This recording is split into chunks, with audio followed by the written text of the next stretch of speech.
xabasowdadu geeri mooye cudur kasta oo kale waa u daawo. Nabigeena maxamed naxariis iyo nabadgelyo korkiisa ahaatee waxaa ka mid ah waxyaabaha uu isticmaalayay xabasowdada. Aadanka ama bini'aadanku bilowga noloshiisaba waxa uu xabasowdadu u aqoonsanaa daawo uu kula tacaalo xanuuno aad u tiro badan. Taniya markii ay bilowdeen cilmi baarisyada kala duwan iyo tijaabooyinka dadka uu ku baarayo waxyaabaha waxtarka u leh nolosha iyo caafimaadka, mar kaliya isma ay bedelin natiijada lagu ogaanayo faa'iidooyinka xad-dhaafka oo ay xabasowdadu leedahay. Xabasowdada waxaa ku jira faytamiino tiro badan oo ay ka mid yihiin faytamin A, faytamin E, F, B1, B3, B6, beta carotene, biotin iyo curiyaal yaryar oo tiro badan iyo maadooyin liddi ku ah miriidka sunta cuntada ka samaysmata ee jirka ku dhalata. Waxyaabaha ugu muhiimsan ee xabasowdadu ay ka samaysan tahayna waxaa ka mid ah thiamine oo leh awood liddi ku ah kaarka nabarowga una shaqaysa sida xanuun baabi'iyaha isla markaana ilaalisa caafimaadka beerka iyo kelyaha. Waxa kale oo ay u shaqaysaa sida daawada aspirinka waxaanay leedahay awood liddi ku ah kansarka. Marka aynu si guud u eegno waxyaabaha laga faa'iido isticmaalka xabasowdada waxaa ka mid ah xoojinta habdhiska difaaca ee jirka, la dagaalanka dhiig la'aanta, kor u qaadista heerka amaba heerarka borotiinta loo yaqaano hemoglobin ee ku jira unugyada dhiigga cas oo oksijiinta gaarsiiya nudaha jirka iyo inta badan unugyada dhiigga cas. Waxaanay liddi ku tahay bakteeriyada, jeermiska, fangayga, dullinga. Waxaa intaa dheer in ay ka hortagto in kelyaha uu dhagax ku samaysmo. Qormadan ama muuqaalkan ayaynu ku eegi doonaa shabakado tiro badan oo aynu ka soo xiganay. Waxaanu ku soo qaadan doonaa qaar ka mid ah xaaladaha caafimaad oo xabasowdadu si gaar ah waxtar la taaban karo ugu yeelato. Waxaana ka mid ah xasaasiyadda. Xabasowdadu waxay daawo ka tahay ama ugu yaraan ay dejisaa kaarka iyo xanuunka xasaasiyadda, gaar ahaan noocyada ay ka mid yihiin sanboorka iyo xiiqdu. Tijaabo lagu sameeyay 150 qof oo ka cabanaya noocyada kala duwan ee xasaasiyadda ayaa isbedel caafimaad qab lagu arkay markii muddo maalin kasta la siinayay 500 oo miligram oo saliidda xabasowdada. Sidoo kale la dagaalanka dulinka, tijaabooyin cilmi oo caruur lagu sameeyay ayaa muujiyay in saliidda xabasowdadu ay wax weyn ka tarto ka takhalusidda gooryaanka ama dulinka. Sidoo kale miraha xabasowdada ayaa dilaa gooryaanka iyo xitaa ogxaantiisa. Waxay sidoo kale wax ka tartaa xanuunka macaanka iyo waxtarka xabasowdada.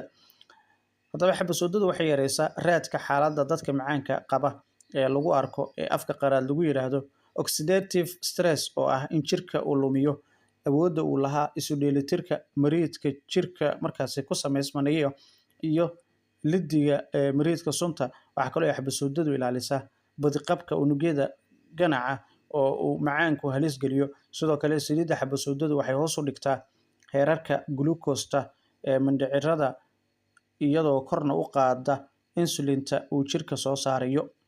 Xabasowdadu waxa ay raad togan ay ku yeelataa caafimaadka caloosha. Waxa ay sidoo kale kaxaysaa xaaladda gastriga ku timaada ee acidka, biyo kulul oo ay markaasi dib uga soo noqdaan caloosha oo ay hunguriga ku soo noqoto. Taasi waa qayb ka mid ah waxyaabaha xabasowdadu ay inta badan samayso. Haddaba xabasowdadu waxay ugu horeysaa miraha laga helo caafimaadka, waxaana lagu daweeyaa cudurro badan oo aan ku xusi doono intan tijaabooyin cilmi baaris lagu arkay. Iminka waanu ka soo hadalnay xabasowdada guud ahaan, laakiin maanta waxaan diiradda saari doonaa saliidda xabasowdada. Anagoo og faa'iidada diinteena ay ka sheegtay xabasowdada ayaan waxaan rabnaa in cilmi baaris ahaan waxa laga sheegay in aan idinla wadaagno. Xabasowdadu waxay ka mid tahay geedaha aad loo daraaseeyay oo dad badan ay wax ka qoreen. Waxaana la qiyaasaa ku dhowaad in 300 ka badan daraasooyin kala duwan in lagu sameeyay. Qaabka ay cudurradu ay ula dagaalanto, la dagaalanka infekshanka, qaas ahaan cudurrada bakteeriyada ay keento, xoojinta difaaca jirka iyo ka sifaynta jirka sunta iyo waxyaabaha khatarta ah. Xanuunada la arkay in ay dawo u tahay si dhaqso lana looga bogsoodo waxaa ka mid ah madax xanuunka, ilka xanuunka, hargabka iyo durayga, xanuunada dheefshiidka ku dhaco, xanuunada lafaha, neefta iyo sanboorka, xajiinta iyo alerjiga, sonkorowga iyo kaadi macaanka iyo xanuuno badan. Waxaa kaloo la ogaaday in caadada dumarka ay u fududeyso, waxaana ay siyaadisaa caanaha hooyada ilmaha ay nuujiso. Saliidda qaababka loo isticmaalo waa in la marsado ama la cabo iyadoo markaasi lagu qasan karo cabitaano kulul sida shaha. Haddaba caanaha ama cabitaan qabow sida juuska waxaa kaloo lagu dari karaa biyo kulul kadibna uumiga ka soo baxo ayaa la isku hurin karaa marka lagu daweynayo caburka, xiiqda iyo sanboorka. Xanuunada aan kor ku soo xoogsnay sidee lagu daweeyaa marka xabasuudada? Haddii aan ku bilowno ama soo qaadano neefta, ugu horreyn waxaa markaasi qaado buuxda oo saliidda xabasuudada saafi ah aad ku qasi kartaa koob koofii 2 jeer maalintii. Markaasi xabadkana waad marsan kartaa habeen kasta aan iraahde muddo isbuuc ah. Waxaa kale oo isku qiiqisaa uumiga adigoo ku dhibcinaya biyo kulul oo aad markaasi aad isugu daboolayso. Baaritaan lagu sameeyey dalka Malaysia waxaa lagu ogaaday in neefta ay ku daweeyaan qaabkan aan kor ku sheegnay. Sidoo kale dhanka sokorowga haddii aan eegno, dhakhaatiir u dhalatay dalka Hindiya waxay sheegeen in haddii koob buuxo oo miraha xabasuudada, koob haafkiisa miraha geedka bagalka ama watercress seeds loo yaqaano, iyo koob markaasi haafkiisa oo qolofta rumaanka ee loo yaqaano pomegranate peel, kadibna la isku shiido, kadibna qaado haafkeeda iyo wax markaasi shiidan lagu qasto. Qaado markaasi saliidda xabasuudada subax kastana quraacda ka hor la isticmaalo muddo bil ah. Waxay sheegeen in sonkorta ay dejinayso oo qofka daawo markaasi uu ka maarmi karo.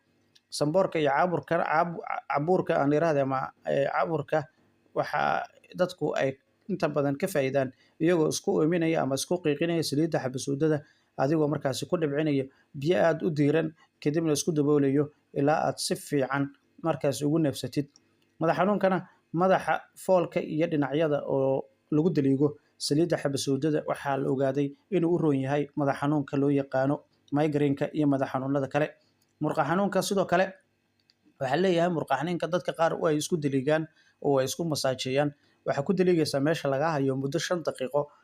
Dhanka xanuunada lafaha iyo rheumatism-ka iyo arthritis-ka sidoo kale dhakhaatiir Shiinees ah waxay sheegeen haddii saliidda xabasuudada inta badan la qandiciyo kadibna lagu daliigo xubinta qofka xanuunayso ilaa jirka si fiican ay u gasho, kadibna hal qaado oo saliidda xabasuudada la cabo 3 jeer maalintii, ay daawo u tahay xanuunka rheumatism-ka iyo xanuunada kale.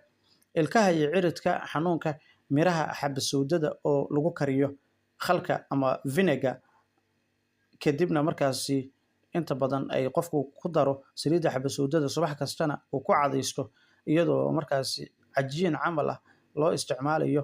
Waxa qofkaasi uu kaga dawoobaya dhammaanba xanuunada la xiriiro ilkaha iyo ciridka. Qumankana, carruurta qumanka kusoo noqnoqda waxaa dhuunta loo mariyaa saliidda xabasuudada habeen kasta marka ay jiifanayaan. Subaxiina iyadoo markaasi shiidan ayaa afka 2 far qaabkeeda qofka loogu shubaa. Tani waxay ka hortagaysaa bararka iyo infekshanka qumanka. Waxaa kaloo jira xanuuno kale oo dhowr ah oo xabasuudadu lagu daweeyo. Dad badan oo tijaabiyana waxay ku sheegi karaan xanuun hayay oo ay kaga dawoobeen. Taasi macnaheedu ma ahan in xabasuudada cudurkii baaris lagu ogaaday keliya inay waxtar u leedahay. Midda kale, wax kasto miisaan iyo cabir ayay leeyihiin. Haddii la iska badiyo saliidda xabasuudada waxaa dhici karta in qofka dhib weyn ay u keento. Inta ayaan kusoo gabagabeynayaa muuqaalkan. Taniya inta aynu muuqaal kan la mid ah dib dambe hawada ugu kulmi doono. Sidaa iyo nabadgelyo.